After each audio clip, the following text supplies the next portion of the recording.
Today, UNICEF, through the generous support of the government of Japan, is handing over a consignment of ready-to-use therapeutic foods, commonly known as RUTF. These life-saving supplies are intended to support the treatment of children suffering from severe acute malnutrition and one of the most critical forms of undernutrition that threatens the optimal development of a child. RUTF is a proven, effective, and easy-to-use intervention that allows children to be treated at home, reducing the burden on health facilities and families. It is a nutrient-dense, does not require refrigeration or preparation, and has been instrumental in saving millions of children globally.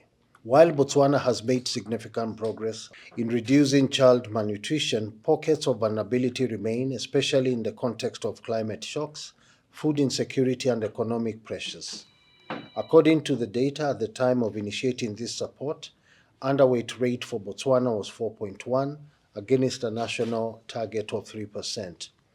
Rural communities accounted for most of these underweight children. This signals the need to strengthen early detection and treatment of malnutrition. UNICEF remains committed to supporting the government in achieving its national nutrition targets and sustainable development goals. This not only includes the provision of therapeutic foods, but also technical assistance and closing implementation gaps. We are happy to announce, through the support of the government of Japan, UNICEF will work with the Ministry of Health to support community-based identification and management of acute malnutrition that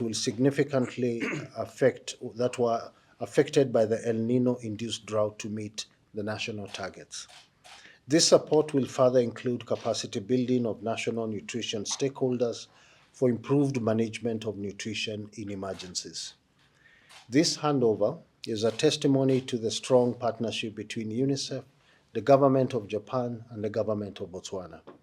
We are proud to work hand in hand with the national and local authorities, health workers, and communities to ensure that no child is left behind. On behalf of UNICEF, I thank the government of Botswana for its leadership, commitment to child health and nutrition, as well as the generous support of the government of Japan for their continued support in enabling the attainment of the Sustainable Development Goals.